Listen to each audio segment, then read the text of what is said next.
We have provided essential services. Our counters have been in operation. We encourage customers to actually use digital, to use our self-service machines. While in lockdown, where the country is in lockdown, we see it as a great opportunity to get our systems up and running because we have a lot of confidence in the future. We are one of the larger entities in the market. Our subsidiaries like HNB Finance, the insurance business, the venture capital business, they are all listed in addition to the HNB Bank as well.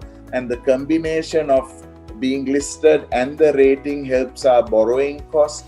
It helps us to actually engage through webinars and various other one-on-one investor calls, as well as through conferences, talk to our investors, showcase what we are able to do, encourage them to come to Sri Lanka. So if there was a good time, now is a good time for investors to actually come in and back Sri Lanka to come through this.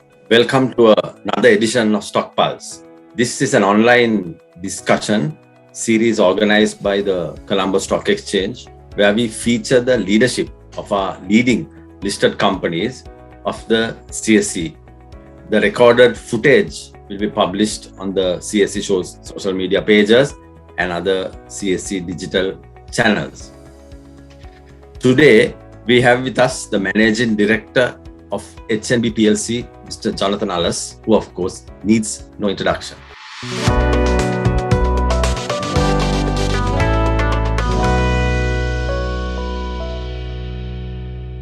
Welcome, Jonathan, to our discussion, and it's a pleasure to have you on board today. Thanks very much, Rajiv. A real pleasure to be on the program as well.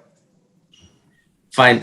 So we'll start with this burning question of the day by talking about how HNB is coping with the pandemic challenges.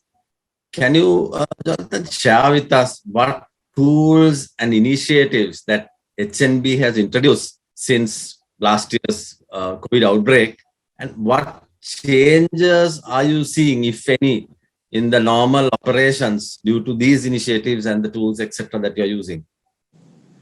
So once again, thanks very much, Rajiv, for having me. To get to where we are today, it might be interesting to know where we actually started 18 months back. So very quickly, and I'll fast forward. When we heard of, the Wuhan thing, in November, December, we never thought, it'll get to us so fast. And then come January, we started to realize that it's getting to Sri Lanka faster than we expected. February, we knew we were into it. And then suddenly, within the first quarter itself, just when the banks were looking to come out of the Easter Sunday attacks, and then we had started some SME moratoriums, and we were ready to unleash ourselves for some, real growth in 2020. Then came within the first quarter itself, after a very good couple of months in January, February, March, we were hit with this lockdown. But the good thing is, Sri Lanka did, really well. It took the situation very seriously with the help of the forces and the Ministry of Health, along with the government officials and central bank. We really sized up the situation and proactively took steps. So people, play the fool about, apitamai hondatama kare and stuff like that. But in reality, apitamai hondatama kare at that time, at the initial stage, and we prevented an unnecessary situation, and we really did well in the year 2020 to come out the way we actually came out. So what did we really do? I think having assessed the situation, we realized that some of our businesses were not going to be up and running. They were going to be in lockdown. The first thing was, Rajiv, the banking industry was made an essential service, which means, 18 months down the road, whilst a lot of people have been in lockdown and some industries have closed for good reason. We have worked every single day. I have been in office every day for the last 18 months. So, which means, the bank has been operating. We have provided essential services. Our counters have been in operation. Yes, we have not had the full scale for, safety reasons, etc. But how we managed it is, first of all, we took stock of servicing our customers' requirements, and we encourage customers to actually use digital, to use our self-service machines. So a combination, firstly, of the staff. We wanted a reasonable crowd to be at the branches and in head office. We then got another number in the disaster recovery sites also we were manning. And then thirdly, we got a good 1,000 plus of our staff working from home. That combination actually allowed us to reduce the risk of congestion and people congregating too much. In addition to all the meetings went online, like on Zoom and on MST and other online portals, including the training as well. In parallel, what we did was we encouraged our customers to use our ATMs, our deposit machines, the kiosks. But the biggest change was how we actually enable businesses and the retailers by powering them with our Appigo, WebEx Space, and our IPG from Visa CyberSource. And we recorded phenomenal progress, which actually helped all our retailers to be able to continue their business and service their customers with the help of the Ubers and the Pygmies to do the deliveries. And then the icing on the cake, Rajiva, was how HNB really took it solo, app to many levels. It's one of the greatest examples of an MVP where you launch it with a minimum viable product, but continue to keep evolving it with new features month on month. And then that was kind of supported with our new digital layer, and we came up with a state-of-the-art mobile banking with a great UI and UX experience, topping all the ratings right now in the industry. And that now will move on to internet banking and into tab banking very soon. So a lot of development is taking place while our counters and our advisory services with our staff continue to remain open and all channels working. We continue to take the clients with the will online. And then something else, which is HNB Connect, which unlike other call centers is an omni-channel. So it has chat, it has SMS, it has WhatsApp, it has Messenger, it has many ways of communicating with us. In addition, now we do a lot of online sales by actually calling our customers because of this lockdown situation, and we are able to actually resolve a lot of client irritations, as well as do a little bit of product selling as well through this. So a combination, a lot of IT interventions in terms of both SSM, self-service machines, and the digital aspects has actually helped us to keep HNB, which is a large SIB in the country, fully open and not having constraint due to, let's say, physical lockdown. And our customers have been able to avail of this service. The more important part, I suppose, from keeping the economy going, Rajiva, is the exceptional service our staff provided in terms of the moratoriums we provided. And here we have got a very sizable SME portfolio, microfinance portfolio, in addition to a leading corporate banking portfolio. Being a bank of 130 plus years, our heritage, our legacy is SME. For the last 3-4 decades, we have been into grassroots level banking and microfinance. All of them had to be supported. So business revival was top of the agenda beyond anything else actually for HNB. In that, about 40% of our portfolio, or about 320 billion, was on a moratorium from stage one. And then we provided, let's say, around 20-30 billion worth of, loans in order to help some of our SMEs recover. Partly through government refinance, partly our own funding, in addition to certain CSRs that we did, in terms of we do certain microfinance lending, which is 100% grant. They don't have to pay us back. This is just to revive about 200 micro entrepreneurs to get them back on their feet, Rajiva.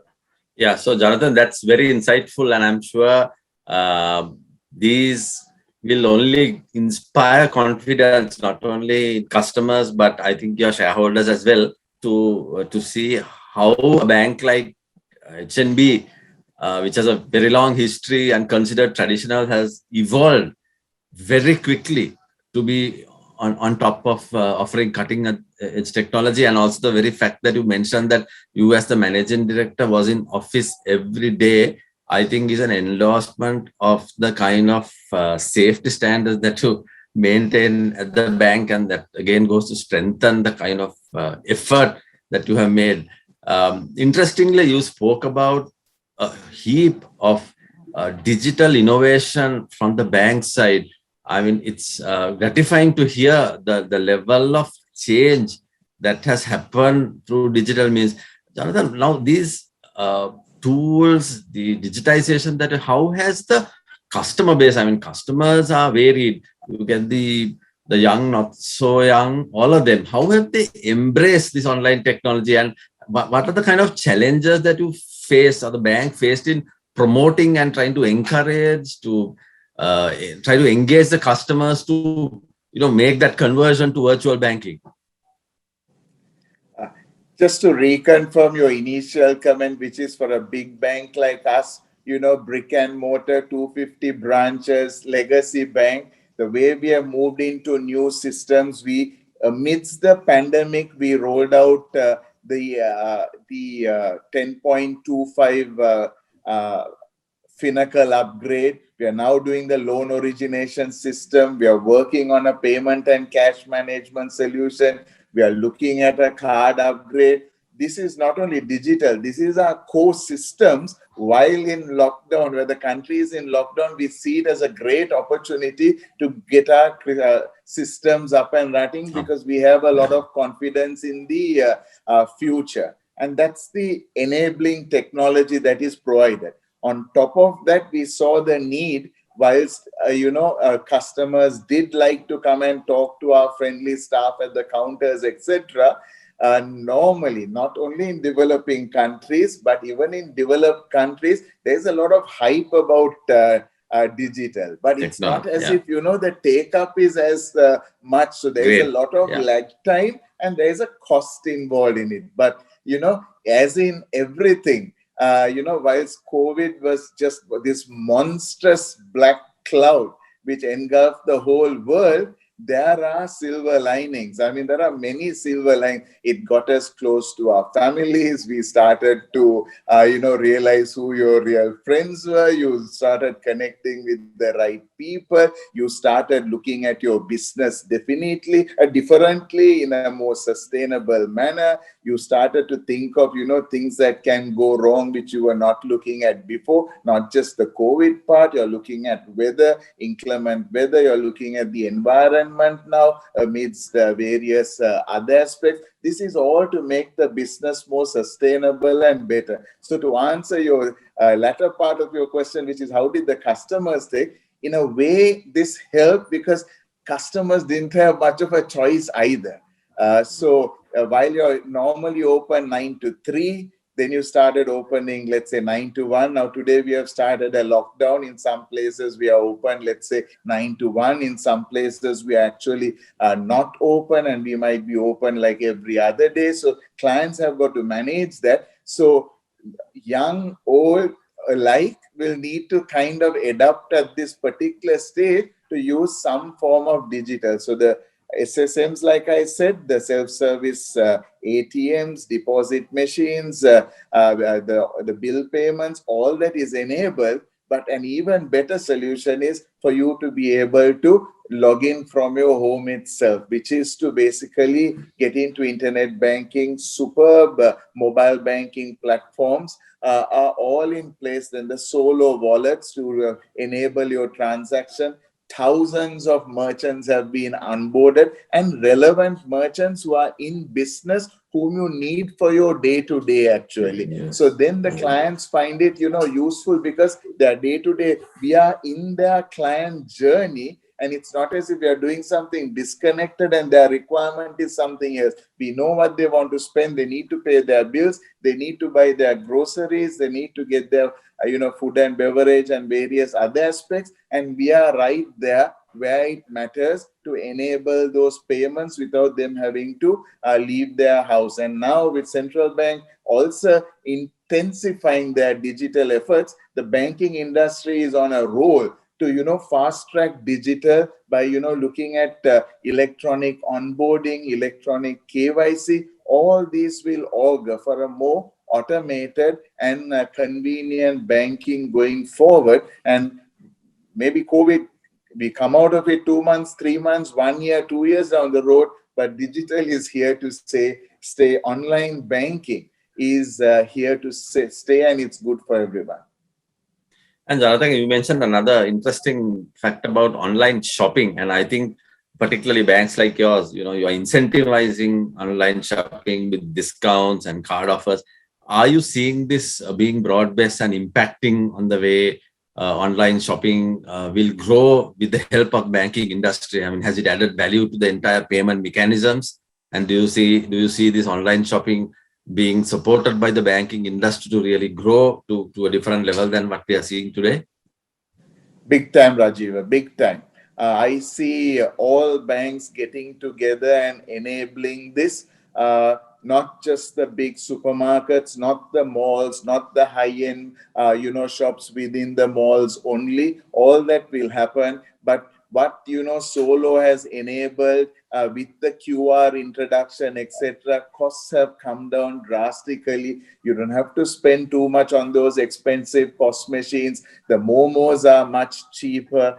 The QR is even cheaper. I mean, we have got massive targets actually to take the Solo and the merchants for Solo into the rural. And if you look at where let's say central bank launched QR, it didn't keep it in the heart of Colombo. We went to Matale, we went down south, and we went to various places, and we will continue to do that to make sure that we digitize the payment ecosystem even in the rural Sri Lanka, so that it's not only let's say the youth who are not too fond of coming to banks, who would want to sort of use their mobiles and the QR for payment, which is a good thing.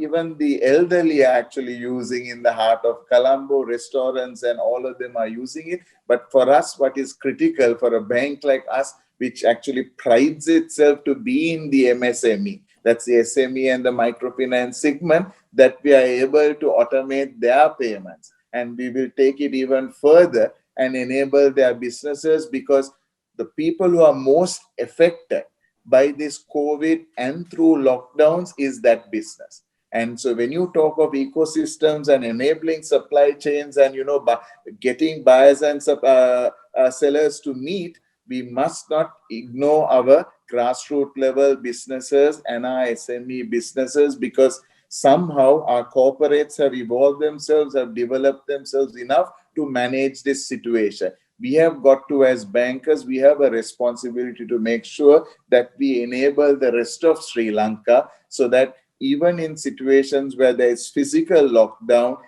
payments can actually take place, and people have got monies in their wallets and monies in their phones as well as their cards, Rajiv. I'm sure. SMEs are, in fact, maybe a vital and a significant sector of the economy. And as we know, HNB is a pioneer of sorts in SME financing in Sri Lanka. And it's heartening to hear the kind of focus that you have on SMEs. And I'm sure that must be the strategy must be helping to really close the gap that the SMEs are having in terms of funding, in terms of all what they want to do to go forward, in terms of the liquidity issues they're having, in terms of the mechanisms that they have to access funding. So all these initiatives, I'm sure, must be in some way having a positive impact on the kind of challenges that the SME sector is facing. I'm sure any comment on that from the Most perspective. certainly, Rajiv. So, I mean, you might think, okay, lockdown, SMEs are in trouble, NPAs are picking up, the impairments are relatively high.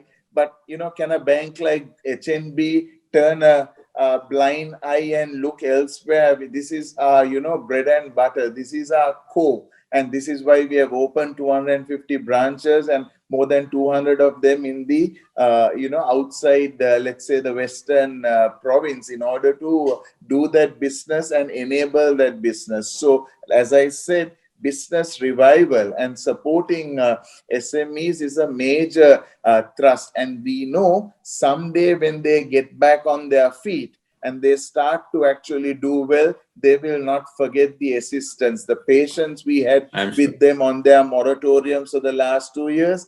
Despite being on moratorium, the working capital finances that we have actually provided them, and looking at different restructures and reschedulements based on the limited cash flows available to get them. And when they are also ready to pay, we have been giving significant haircuts on what they need to actually pay, and very rarely has someone who had to pay the full amount. So these are really good things that HNB is doing in supporting the SMEs, not only giving them time to pay, but when they are able to pay, also looking at paying whatever that they are able to pay, spacing out their payment, continuing to have focus, working with multiple initiatives, as you said, technology, digital being one, but looking at low cost funding lines, whether they are green, whether they are specific to SME, from both local as well as foreign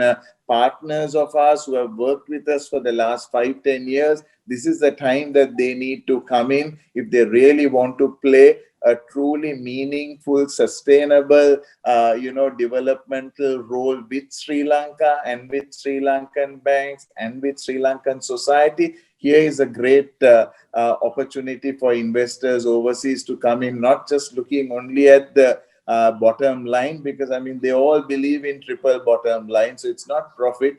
Think of our people, think of the environment and all the good projects that we could do. And this is my call to all investors, whether into the share market, whether into whether it's equity, bond, or long-term loan or debt market. This is the time you need to actually come in. Exchange rates are now stabilized with these levels. These are very reasonable rates to operate on. Global interest rates are extremely low. They can get a slightly better return. Beyond anything else, the value they get in terms of the sustainable development that enables through their funding should be something very rewarding to their investors who invest in their projects as well. So this is a humble call to all those investors who have been with us and been with Sri Lanka. This is the time for you to continue to back us.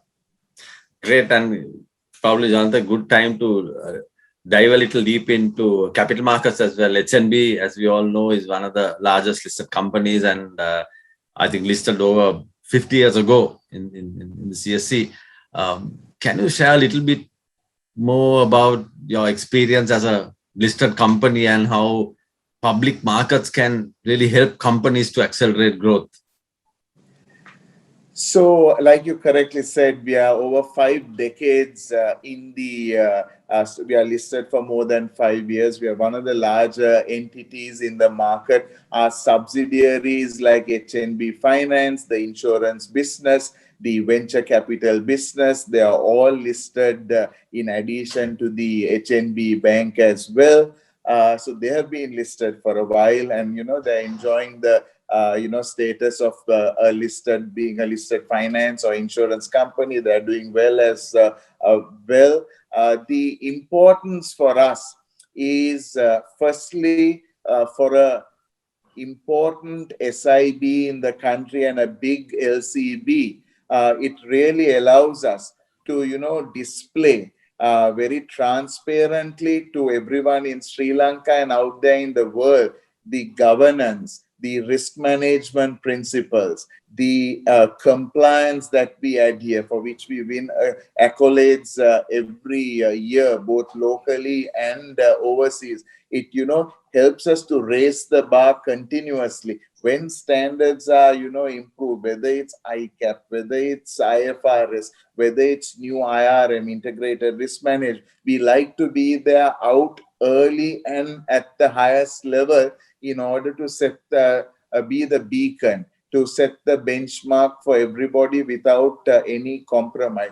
The very fact that our vision to be at the apex, and with certain strategic pillars to grow the business, to improve client experience, people development, technology enable, productivity, and digital, no matter what they are, the bedrock, the foundation is sustainable governance, risk management, and compliance. So nothing can happen without that. Being a listed entity, having to, provide the necessary regulatory being sort of covered with all that is really important for us. And also being in that, then you get rated accordingly. It helps your rating as well. And the combination of being listed and the rating helps our borrowing costs. It helps us to actually engage through webinars and various other one-on-one investor calls, as well as through conferences,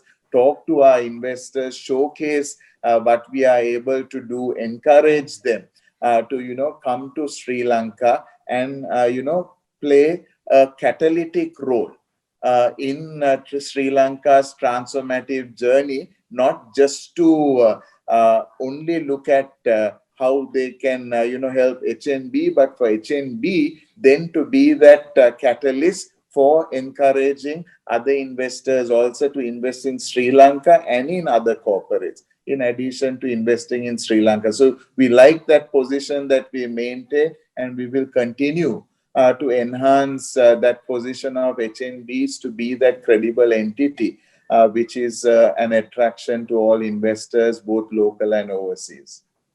I think, yeah, Jonathan, good point. The fact that you said all the ingredients within HNB is all there for any interested investor, particularly foreign, because you got all the pillars in place, and coupled with the interest rates that are prevalent in the country and the exchange rate movements, I think the valuations are quite right for any foreign investor to really start looking at corporates like HNB and market in general. And probably this is the best time to get in when you really see the future potential of both our corporates, how well corporates like HNB and others are doing, and of course the future potential in our country developing as well. So I think, I'm sure you will agree that this is the time foreign investors should really start looking at Sri Lanka again. Would like to dwell a couple of minutes on that, Rajiv. A really good point. Firstly, I think all I'm asking is look at the track record. No matter what, during thick and thin, peaks and troughs, what has kept the economy going is, let's say, the banking industry, and the banking industry working with the other corporates and other entities who have listed. Not many, whether they are corporates or others, have gone wrong for a long time, which means these guys have come into the market after doing a lot of homework and got their houses in order, they've got their financials in place, and they are all into sustainable businesses. We have not had any hiccups or any concerns where investors have lost out or whatever. That is one. The track record is, look at it over the last 2-3 years. No matter how difficult it is, see how well we have managed the situation, how we have given moratoriums to those who need, we have provided working capital to others that are required. We have actually taken a massive hit in impairment in addition, just to make sure the buffers are in place just in case things don't go wrong. In addition, we have capitalized ourselves way above what the industry requires. HNB is at about 18.4. I don't think I need capital for the next 3 years, but I still went and took a 7 billion in tier 2 debentures in the last month or so. That is because we focus so much in being investor friendly and shareholder friendly by having the right capital buffers. And and if you look at the numbers in terms of valuation, our price earnings compared to our regional peers pretty low. Price to book at, let's say, 0.5 and under, when other markets are operating at above 1. They are operating at above 1, doing ROAs of under 1 and ROEs of under 10. We are at about 1.5 and 15% nearing and operating at these levels. So when you say it's attractive, it's extremely attractive. And if you also look at, if Sri Lanka is going to develop, and I'm very confident we will, with all these vaccination programs going in, and we'll come out of this very soon, we'll start tourism and the industries will start slowly, and at that time when we start to grow, you will see the banks will be again coming in now, this time from a development point of view. So then our numbers are going to improve, and all you're looking at, whatever the existing numbers, improving beyond this. So if there was a good time, now is a good time for investors to actually come in and back Sri Lanka to come through this. Yeah. I think, Jonathan, you articulated shareholder value very well in the last few minutes. So that's excellent.